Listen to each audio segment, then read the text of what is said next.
امام کے دل کی خواہش ہے، یہ کسی اور کے کلمات نہیں ہیں، یہ کسی اور کی خواہش نہیں ہے، امام کی خواہش ہے۔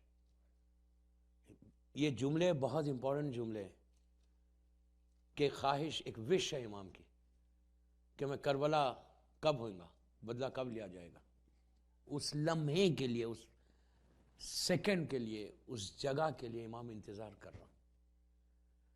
صرف امام انتظار نہیں کر رہا، ہم بھی انتظار کر رہے ہیں امام کے ساتھ، اور ہم کو انتظار کرنا ہے۔ جیسا میری ٹاپک ہے کہ how to prepare our self for Karbala, ہم کیسے اپنے آپ کو کربلا کے لیے تیار کریں۔ یہ کوئی چھوٹی بات نہیں ہے دوستو، کبھی اس طرف ہو سکتا آپ نے فکر نہیں کیا ہوگا، کبھی ہم یہ پلان بھی نہیں کرتے، کبھی بھی کوئی بھی پلان نہیں کرتا۔ آپ کسی سے بات کریں کیا تم کربلا کے لیے تیار ہو، ہم بھی کبھی بھی نہیں سوچتے کہ ہم بھی تیار ہونا ہے کربلا کے لیے۔ کوئی شیعہ ایسا نہیں ہے، میں علماء کی بات نہیں کر رہا، میں جنرل بات کر رہا کہ کبھی میں نے آج تک نہیں دیکھا کوئی ایک مومن دوسرے مومن کے ساتھ بیٹھ کے بولے کہ یار مجھے کربلا کے لیے تیاری کرنا ہے، اپنے آپ کو، مجھے اپنے آپ کو پریپیئر کرنا ہے اس دن کے لیے کہ میں امام کا بدلہ لوں، خون کا بدلہ لوں، اور میں اکیلے نے میں امام کے ساتھ لوں گا۔ جبکہ آپ زیارت وارثہ پڑھتے، دعا عہد پڑھتے، دعا ندبہ پڑھتے، سب پڑھتے، لیکن یہ فکر ہی نہیں ہوتی۔ مطلب کتنی عجیب بات ہے نا، ہمارا ایک پلان کیا ہے، جو دنیا میں جو زندگی گزارا، پوری دنیا کی بات کر رہا ہوں، میں اٹلانٹا کی بات نہیں کر رہا، میں جنرل بات کر رہا ہوں۔ ہر آدمی کے پلاننگ کیا ہوتی کہ میں دنیا میں کیا کروں۔ میں بزنس مین، اگر کوئی بزنس مین سے بیٹھتا ہے اس کے ساتھ تو بزنس کی بات کرتا ہے، وہ بولتا ہے کہ یار تمہارا بزنس کیسے چل رہا، کوئی نیا پروجیکٹ آیا، وہ جاب والا جابس کی بات کرتا۔ ایک اسٹوڈنٹ بات کریں گا، ایک جنرل بات کریں گے، کوئی پالیٹکس پہ بات کر، کوئی اسپورٹس پہ بات کر۔ کوئی بری بات نہیں ہے، کرو، ضرور کرو، لیکن آج تک کوئی مومن یہ نہیں بولا کہ مجھے کربلا کے لیے کیا تیاری کرنا ہے۔ آپ سوچیں میں کیا بول رہا ہوں، ہماری فکر کیا ہے، ہماری پلاننگ کیا ہے؟ نتھنگ، زیرو، لٹرلی زیرو ہے۔ We don't plan. ایک روٹین ہماری چل رہی، 17 رکعت نماز پڑھنا ہے، جمعہ پڑھنا ہے، ایک پارٹیز میں جانا ہے، اب محرم آ گیا، ایک چلو محرم میں روز جانا ہے سینٹر کو۔ دس از ناٹ دا لائف، یہ ہماری زندگی نہیں ہے۔ ہماری زندگی کچھ اور ہے، ہم کو کچھ اور سوچنا ہے۔ ہم جو بزنس دیکھیں، بزنس ضرور کرو، سب سے زیادہ برکت بزنس میں، اس سے بڑی کوئی برکت ہی نہیں ہے، اس لیے کہ ہماری ماں کا بزنس تھا، بی بی خدیجہ الکبریٰ نے بتایا۔ لیکن بزنس کرو تو پھر ویسے بھی کرو کہ کل رزق حلال پہ میں نے چھوڑی تھی بات نا، میں لاؤں گا، کل بھی لاؤں گا رزق حلال، اب گھبرائے نہیں، اس لیے کہ میں خدا نخواستہ یہ مطلب نہیں ہے کہ صرف میں آپ کی بات کر رہا، میں تو میری مجلس لائف جاری ہے، سب سن رہے، جو حلال رزق کما رہا وہ شکر ادا کرے، یہ روز شکر ادا کرے کہ پروردگار تیرا شکر ہے کہ میرا رزق حلال ہے، اور زندگی کی آخری سانس تک حلال رہنا، یہ ضرور دعا کرنا۔ یہ مت بولے کہ ارے اب میرا تو مل رہا نا، ہو سکتا ہے کل حرام کی طرف چلے جائیں آپ۔ یہ مت سمجھو کہ آپ ہمیشہ حلال ہی رہیں گے، اگر آپ غفلت میں آئیں گے تو شیطان کیسا بھی آپ کو کھینچ کے حرام کی طرف لے کے چل جائے گا، تو آپ کو پروٹیکشن کرنا ہے اپنا۔ اگر کوئی حلال جو ہم رزق کماتے ہیں، ڈیلی ایوری ڈے شکر ادا کرنا ہے کہ الحمدللہ الذی جعل رزقی فی یدہ ولم یجعل رزقی فی ایدی الناس، اللہ کا شکر ہے پروردگار تو نے میرے رزق کو اپنے ہاتھ میں رکھا۔ یہ دعا لازم کرنا، شکر لازم کرنا، یہ ریلیکس ہو گئے۔ شیعہ کو تو ریلیکس رہنا ہی نہیں ہے۔ بہت میں امپورٹنٹ بات بول رہا، پلیز غور سے سننا، آج اور کل 2 ہی مجلس ہیں، لیکن میں چاہتا کہ 3 مجلسوں کے بعد ایک تھنکنگ بدلنا جعفریہ سینٹر، اور جو سن رہا مجھے باہر، سب کی تھنکنگ بدلنا، فکر بدلنا، سوچ بدلنا۔ یہ نہیں کہ ایک ہی ٹریک پہ جا رہے ہیں کہ ہم آرام سے بیٹھے ہوئے، ریلیکس ہو گئے تو بیٹھنا ہی نہیں ہے، ایک سیکنڈ کے لیے شیعہ کو ریلیکس ہونا نہیں، بالکل اب سکون ہو گیا، اب تو میرا ہر چیز سیٹ ہو گئی، دنیا کی سیٹ ہوئی، آخرت کی سیٹ ہوئی، دنیا کی بہترین سیٹ ہے ماشاءاللہ، مولا آپ کے رزق میں آپ لوگوں کو ملینرز کر دے، مانگو، لیکن بولو ملینر بنائے تو توفیق بھی دے، یہ تو کبھی بھی نہیں بولنا ہے۔ یہ بول کے اللہ سب کو دے، تو ریلیکس ہو کے ایک لمحے کے لیے نہیں بیٹھنا ہے۔ شیعہ کی پہچان کیا بتائی گئی، مومن کی پہچان کیا ہے کہ جیسے وار فرنٹ پہ ایک سپاہی، ایک جنگ لڑنے والا، اگر کہیں وار پہ ہے، جنگ ہو رہی، زبردست جنگ ہو رہی، تو وہ 24 آورز کیسے الرٹ رہتا کہ کہیں دشمن یہاں سے حملہ نہ کر دے، دشمن یہاں سے حملہ نہ کر دے، دشمن یہاں سے حملہ، رات میں بھی دن میں بھی، اگر آپ وار فرنٹ پہ جب جاتے ہیں تو بالکل وہ 24 آورز الرٹ رہتا کہ کہیں سے دشمن کا حملہ نہ آ جائے. تو اسی طرح کہیں دشمن کا حملہ آ کر, ہمارا دشمن کون ہے؟ شیطان, کہیں حملہ کر کے ہمارے ایمان کو چرا نہ لے. تو 24 آورز آپ کو الرٹ رہنا کہ کہیں سے حملہ تو نہیں ہو رہا, اور اگر کہیں سے حملہ ہو رہا تو آپ کے لیے پروٹیکشن کے لیے آپ کے پاس دعائیں.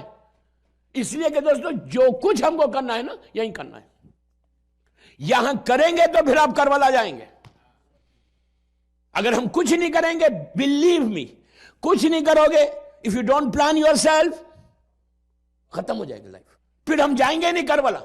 اور خدا نہ خواستہ, میں نے کل بھی کہا تھا, خدا نہ خواستہ اگر کربلا کے لیے نہیں گئے تو آپ یقین کرو یار, کیا یہاں کتنی ماشاءاللہ سب کی کمفرٹ ہے, کتنی اچھی زندگی ہے یہاں پہ. مولا آپ کو اس سے بہتر رکھے, آپ کو انشاءاللہ اس سے بہتر. میری دعا آپ کے ساتھ ہے, میں ممبر سے آپ کو دعا دے رہا. مولا آپ لوگوں کو سکون دے, پیس دے, سٹریس ختم ہو جائے سکون کے ساتھ. لیکن کب تک؟ یہ سوال, یہ کوسچن مارک ہے, کب تک رہیں گے؟ یہ دعا دیکھیں ہر انسان کیا دعا کرتا. میں آپ کو آج پہلی بات بولا, کسی کو یہ فکر نہیں ہے کربلا جانے کی. آج کے بعد سے یہ بھی سوچو کہ مجھے امام کے ساتھ جانا ہے. دوسری چیز, آپ انصاف سے بولنا. ہر آدمی کیا دعا کرتا, ہماری دعائیں کیا رہتی میکسیمم, کہ اللہ مجھے دنیا میں یہ دے, یہ دے, یہ دے, یہ دے, یہ دے.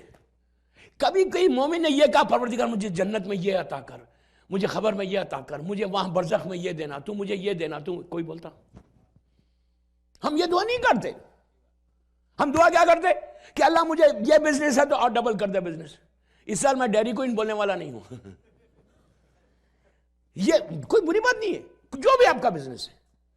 پروردگار مجھے یہ دے. ہر آدمی کی ایک ہی دعا ہے, پوری دنیا کی بات کر رہا.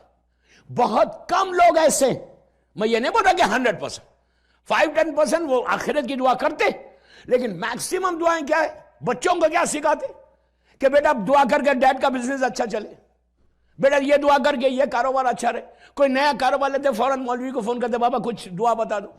مجھے یہاں تک بتایا کہ مولانا, ابھی ریسنٹلی بتایا گیا, پوچھا گیا, مولانا ایسا کرو, ٹائم آج کل بالکل نہیں ہے بڑی دعا پڑھنے کا, شارٹ پڑھاؤ لیکن بڑا فائدہ. اتنی شارٹ کہ 2 منٹ میں ہو جائے لیکن فائدہ اتنا. میں نے کہا اس کے لیے پہلا سٹیپ رزق حلال, دیکھو خود بخود فائدہ ہے. آپ پلیز ایک بات یہاں روک کے بولو, رزق حلال, رزق حلال, رزق حلال. میں اتنا بول رہا. اور میری آج یہ مجلسیں ڈیلی یہاں پہ جو اٹلانٹا میں ہوتی, اور ٹوٹل بزنس کمیونٹی کے سامنے بات کر رہا ہوں میں.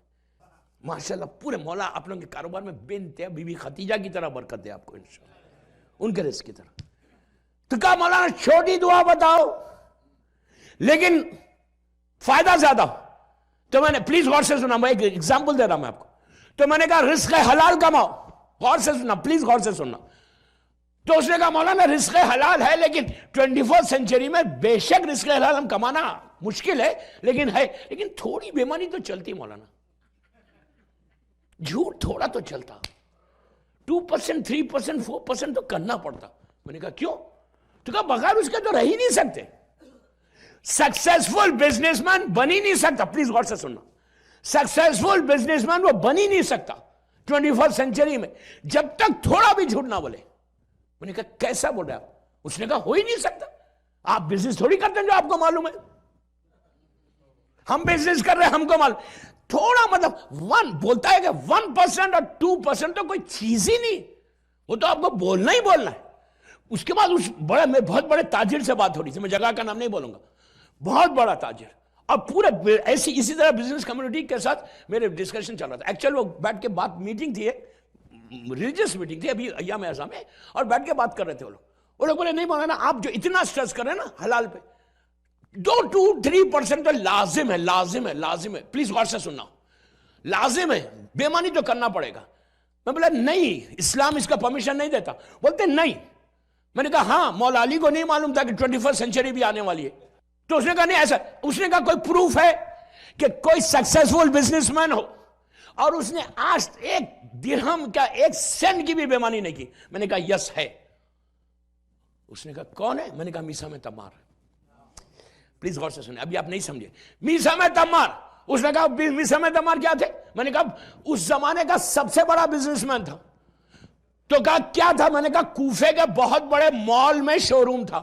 مال کا نام نہیں پوچھنا بعد میں، مجلس کے بعد یہ نہیں بولنا کہ کون سا مال تھا کون سا شو روم تھا. میں مال آپ کی لینگویج میں بات کر رہا، سمجھانے کے لیے بات کر. میں نے کہا کوفے کے سب سے بڑے مال میں ان کا شو روم تھا اور وہ ملینر تھے اور ان کا ایک کبھی وہ بیماری نہیں. اس نے کہا کہ کیا تاریخ میں ہے کہ میسا میں تمام نے کبھی بیماری نہیں کی؟ کھجور کا بزنس تھا، کیا ایک کھجور بھی حرام کا نہیں تھا اس میں؟ کبھی ایک کھجور بھی انہوں نے جھوٹ بول کے نہیں بیچا؟ کبھی ایک کھجور میں بھی بیماری نہیں کی؟ میں نے کہا نہیں کی. کہا یہ پاسبل ہی نہیں. کہا آپ بزنس مین نہیں، آپ یہ نہیں بول سکتے. کوئی تاریخ میں ہے، کوئی لکھا ہوا ہے؟ میں نے کہا نہیں لکھا ہوا ہے کہ انہوں نے بیماری نہیں کی. کہا پھر آپ کیسے بول رہے کہ پلیز غور سے سنیں کہ 1% یا 2% بھی بیماری نہیں کی؟ اس کے بعد اس نے کہا کہ کیا؟ میں نے کہا وہ ایک کھجور، ایک ڈیٹ، ایک کھجور، ہزاروں کھجور رکھے ہوئے ان کے پاس، لیکن میں نے کہا ایک کھجور بھی بیمانی کا نہیں تھا. تو اس نے کہا مولانا یہ کیسے، ہاؤ کین یو سے کہ ایک کھجور بھی بیمانی کا نہیں تھا؟ میں نے کہا میرے پاس نص ہے. کہا کیسے؟ میں نے کہا کبھی کبھی میسم بزی ہوتا تھا، کبھی میٹنگز میں جاتے تھے تو کہتے تھے مولا علی سے کہ یا علی تم آ کے 2 گھنٹے مولا بیٹھو، 2 گھنٹے بیٹھ کے بزنس کرو. میں نے کہا علی اس دکان پہ کبھی نہیں بیٹھ سکتا جہاں ایک کھجور بھی بیمانی کا ہو. یہ مت بولو کہ نہیں کر سکتے. تمہارا کام ہے کرنا، منزل تک پہنچانا امام کا کام. ٹرسٹ آن یور امام، trust on your Allah. When you trust, پھر دیکھو امام تم کو کام منزل تک پہنچاتا. اور اگر ٹرسٹ نہیں کرو گے، بیمانی یا حرام کا آیا ٹوٹل ڈیزاسٹر ہے. ایک سینڈ بھی ہم کو کبھی یہ سوچنا ہی نہیں کہ ہم یہ حرام کا لینا ہے، اس لیے کہ اس میں برکت نہیں ہے. اور اگر رزق حرام پیٹ میں جائے گا پھر کربلا کے لیے آپ تیار نہیں ہو سکتے. کربلا میں مولا حسین اس کو ایکسپٹ ہی نہیں کریں گے. زمانے کا امام اس کو ایکسپٹ ہی، میں بڑا ذمہ داری سے بول رہا کہ کبھی امام اس کو ایکسپٹ ہی نہیں کرے گا جس کا گوشت حرام سے بنا ہوا ہے، جو جان بوجھ کے حرام کر رہا، جان بوجھ کے بیمانی کر رہا، جان بوجھ کے اپنے رزق کو، حلال رزق کو حرام کر رہا. اس لیے کہ پہلا سے یہ کیوں ہم کو اب خود اکیلے کرنا نہیں ہے، ہم کو اپنے بچوں کو بھی بتانا ہے کہ بیٹا دیکھو یہ رزق حلال ہے، یہ رزق حرام ہے. اور ایک بات بولوں، رزق حلال کمانا مشکل ہے، حرام کمانا آسان ہے. حرام بہت ایزی ہے، 1 سیکنڈ میں لے سکتے. اگر رزق حرام آتا رہا ہمارے اس میں تو آپ یقین کرو آپ کی زندگی کا گراف جو ایسا جانا نا ایسا آتا، ایسا نیچے آنے لگتا.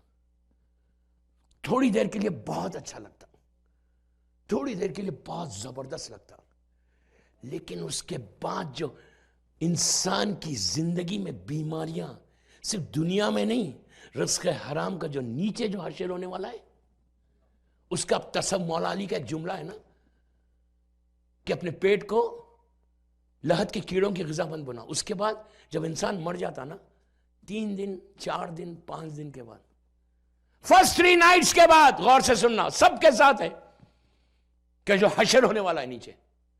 اسی لیے ہمارے پاس پہلی رات کا سب سے زیادہ سٹرس کیا گیا. بہت آسانی سے لوگ بولتے یار اس میں کیا ہوگا خبر میں، ہم تو مولا کے چاہنے والے. بے شک میں نے کل کہا بے شک میرا مولا علی بچانے والا، کوئی نہیں بچانے والا ہے. لیکن میں یہ پوچھتا کیا مولا اپنی زندگی میں کسی کو سزا نہیں دیے؟ جب مولا علی کی حکومت تھی تو کسی کو سزا نہیں دیے، پنشمنٹ نہیں دیے. کوئی غلط کرا تو یہ مولا کے اوپر تہمت ہے. مولا نے اپنی زندگی میں جو غلط کرتا تھا اس کو بالکل سزا دیتے تھے. یہ ہو ہی نہیں سکتا. وہ تاریخ کا مشہور واقعہ نہیں، اس نے چوری کی، چوری کر اب چور پکڑا گیا، وہ آیا مولا کے پاس، مولا نے حجت کو تمام کیا کہ کیوں چوری کی، کیا تو نے صحیح کی چوری؟ اس نے کہا ہاں میں نے کی. امام نے کہا کیا مجبوری ایسی آ گئی تھی کہ جان پہ بن گئی تھی؟ کہا نہیں. پھر امام نے پوچھا کیوں جان بوجھ کے کرتا ہے؟ غلطی سے ہو گئی.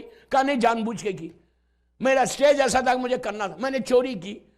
وہ ایڈمٹ کرا بار بار 3 دفعہ مولا نے حجت کا تمام کیا. حجت کا تمام کر کے کہا اس کی انگلیاں کاٹ دو، چور کی انگلیاں کاٹ دو، جو اسلام کی سزا ہے یہ انگلیاں کاٹی گئی. جو بھی کپڑا وپڑا میں مرہم لگانا تھا دوا لگائے، اس کو باہر نکل گیا. وہ باہر گیا، راؤنڈ اباؤٹ چلا گیا، کوفے کا راؤنڈ اباؤٹ، وہاں کھڑا ہو گیا. کھڑے ہو کے چیخنے لگا لوگوں کو بلا کے، سب کو معلوم ہے اس کے انگلیاں کٹے، انگلی ایسا بتاتا ہے، سب لوگ جمع ہو گئے. اب وہ لوگ سمجھ لے کہ آگے مولا علی کی برا وہ کرے گا، شان میں گستاخی کرے گا. اس نے گستاخی نہیں کی. اس نے کہا لوگوں سنو، تم کو معلوم ہے میری انگلیاں کیوں کاٹی؟ میں نے چوری کی تھی. اور تم کو معلوم کس نے کاٹی؟ جو سر ابراہیم تھا، جو انبیاء کے علوم کا وارث ہے، جو زبور کا دریا ہے، جو انجیل کا ایلیا، امام محشر، ساقی کوثر. اب مولا کے قصیدے پڑھنے لگا. لوگوں نے آ کے مولا سے کہا مولا آپ نے تو انگلیاں کاٹی، وہ تو قصیدہ پڑھ رہا آپ کا. علی نے بلایا اس کو، بلا کے کہا یہ کیا کیا تو نے؟ میں نے تو تیری انگلیاں کاٹی. تو کہا مولا، اب اس کا جملہ سنیں. اس نے کہا مولا آپ نے اپنی مرضی سے تو نہیں کاٹی، جو شریعت تھی وہ کیا، حکم الہی، اللہ کے حکم سے کاٹی، اس لیے کہ اللہ کا حکم ہے. تو اس کے بعد مولا نے کیا کیا؟ اس کے انگلیاں لگا دی. پھر پہلا جو کیا تھا وہ عدل خداوندی تھا، یہ رحم علی ہے. یہ دنیا کو پتہ. ایک چیز یاد رکھو، کبھی کوئی جیسا ایگزیکٹلی ہمارے پاس جب ہم کو کوئی چیز ملتی ہے ہم بہت خوش ہوتے ہیں. جیسے کوئی مصیبت آئی ہمارے اوپر، ارے مولا ہم تو اتنے آپ کے چاہنے والے، ہم تو اتنی نمازیں پڑھتے، ہم تو سینٹر میں پہلا آتے اور یہ کرتے اور وہ کرتے، مولا ہمارے ساتھ کیوں پریشانی ہوئی، اس کے ساتھ نہیں، وہ تو کچھ نہیں کرتا، اس کی کوئی پریشانی نہیں ہے. یعنی اس کا مطلب اس کے پاس آنا ہمارے پاس نہیں آنا. ہمارا تو یہ حساب ہے.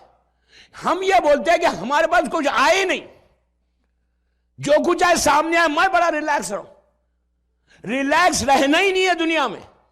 پریشانی آنا، جب پریشانی آتی خود بخود دور ہوتی. مومن کی پہچان ایک ہے کہ پریشانی آنا ہے مومن کے اوپر. اگر پریشانی نہیں آئے تو بندہ فرعون بن جائے. ہمارے پاس تکلیف آنا، لیکن تکلیف کو دور کرنے والا بھی امام ہے. تو اگر آپ انصاف سے بولیے کہ اگر وہ نیچے کچھ نہیں ہونے والا ہے رزق حرام کا، میں آپ ابھی بتاتا رزق حرام کا نتیجہ کیا ہونے والا ہے نیچے. اگر لحد میں کچھ نہیں ہوتا، ایک عام فکر کیا ہے، ایک عام سوچ کیا ہے، مجھے کچھ نہیں ہوگا. آپ انصاف سے بولیے پلیز میری طرف دیکھیں کہ جب روز ہم زندگی گزار رہے اپنے یہاں پہ، کبھی میں یہ سوچتا بستر پہ کہ اگر میں مر جاؤں گا تو مجھ پر پتہ نہیں کون سا عذاب آئے گا. کوئی سوچتا کیا میرے اوپر عذاب آئے گا؟ میں سوچتا کیا مجھے تکلیف ہوگی؟ کوئی میں سوچتا. ہم ڈرتے دنیا کی تکلیف سے کہ یہ بیماری نہیں آئے، یہ بیماری نہیں آئے، وہ بیماری نہیں آئے. احتیاط کرتے، اتنی احتیاط کرتے ہیں. امریکہ میں تو ہر کے واش روم میں ویئنگ مشین رکھی ہوئی ہے کہ ویٹ نہ بڑھے. اتنے کانشیس ہے ہیلتھ کے بارے میں. ذرا اتنا 70 ہو گیا، 69 رہنا ہے. ڈاکٹر جو ڈاکٹر بولا ریلیجسلی فالو کر رہے. کیوں؟ یہ باڈی کے لیے، جسم میں کوئی بیماری نہ آئے. چوتھے امام یہی تو بولتے کہ جب کسی مریض کے سامنے اندھیرے میں اس کو کھانا دو تو وہ دیکھتا ہے کھانے سے پہلے، ایک لقمہ اٹھانے سے پہلے، کیا یہ لقمہ میرے جسم کے لیے صحیح ہے یا نہیں. امام نے کہا کہ تم کس جسم کی تیاری کر رہے جو 60 70 80 برس کا ہے؟ اس روح کے لیے کیوں نہیں سوچتے کہ یہ حلال ہے یا حرام ہے؟ ہم کبھی سوچے؟ کبھی ہم سوچتے یار آپ انصاف سے بولو کہ میں اگر پہلے تو مرنا تو دوسری بات ہے، سوچنا تو اور دوسری بات ہے. پہلے تو مرنا ہم سوچتے نہیں کبھی مجھے بھی موت آنے والی ہے. میں بولتا یار میں نے تو لکھوا کے لا لیا ہے اللہ سے، پورا اٹلانٹا مرے گا میں زندہ رہوں گا، پورا اٹلانٹا جائے گا میں رہوں گا. کبھی ہم نے یہ سوچا کہ یار میں مر گیا تو کیا ہوگا؟ اگر موت آ جائے گی تو کیا ہوگا؟ ملک الموت آئے گا تو میں کیا کروں گا؟ عجیب ایک بات بولوں آپ کو، اتنا جو غفلت ہے نا، اتنا جو غرور اور تکبر ہے نا اپنی زندگی پہ. ذرا سا سوچو میں عابد الرحمی کیا بول رہا. اتنا مجھے کبھی اتنا ریلیکس ہوں، میرے ذہن کے کسی حصے میں یہ نہیں ہے کہ مجھے ملک الموت میرے قریب آنے والا ہے. کبھی نہیں. اتنا جو غرور اور تکبر ہے نا، کبھی یہ سوچا تمہاری جو زندگی غرور کے ساتھ، تکبر کے ساتھ اور بڑے ریلیکس کے ساتھ گزر رہی نا، کبھی یہ سوچو کہ اگر ملک الموت آ جائے تو تم اس کو بول سکتے ہیں I'm busy, come tomorrow. Come tomorrow. امام وہی بول رہا کہ اگر اتنا طاقت ہے تو بولو ملک الموت کو come tomorrow. ایک لمحے کے لیے موت نہیں روک سکتے. پھر اتنا کاروبار، اتنا رزق کے بارے میں سوچنا نہیں. کربلا کے لیے کون جائے گا؟ تیاری کیسے کرنا ہے؟ پہلی چیز اس کو چیک کرو جو حسین چاہتا ہے. آپ انصاف سے بولو کیا ہماری یہ فکر ہے؟ نو. اگر نہیں ہے تو کیا ہونے والا دیکھیں آپ. جب آپ کو لٹایا جاتا نیچے، لیٹ جاتے بیٹا پیٹ بتا کے باہر نکل جاتا، لہد بند ہو جاتی۔ ہم ہیں اوپر والے تو ویٹ کرتے رہتے، جو دوست چھوڑنے آتے نا کہ یار جلدی فنش کرو، میٹنگ کا ٹائم ہو رہا، دھندے پہ جانا ہے، جلدی اس کا فیونر۔ دوست، سگا بھائی، اتنے بھی قریبی دوست صبح شام اٹھتے بیٹھتے تھے، اب یہ عالم ہو گیا یار جلدی اس کا فیونر ہو جائے۔ تھوڑا افسوس تو ہے لیکن اب کیا کریں گے، مر گیا۔ لہد جلدی بند ہو، نماز جلدی ہو، تلقین جلدی ہو، فاتحہ پڑھو، بھاگو یہاں سے۔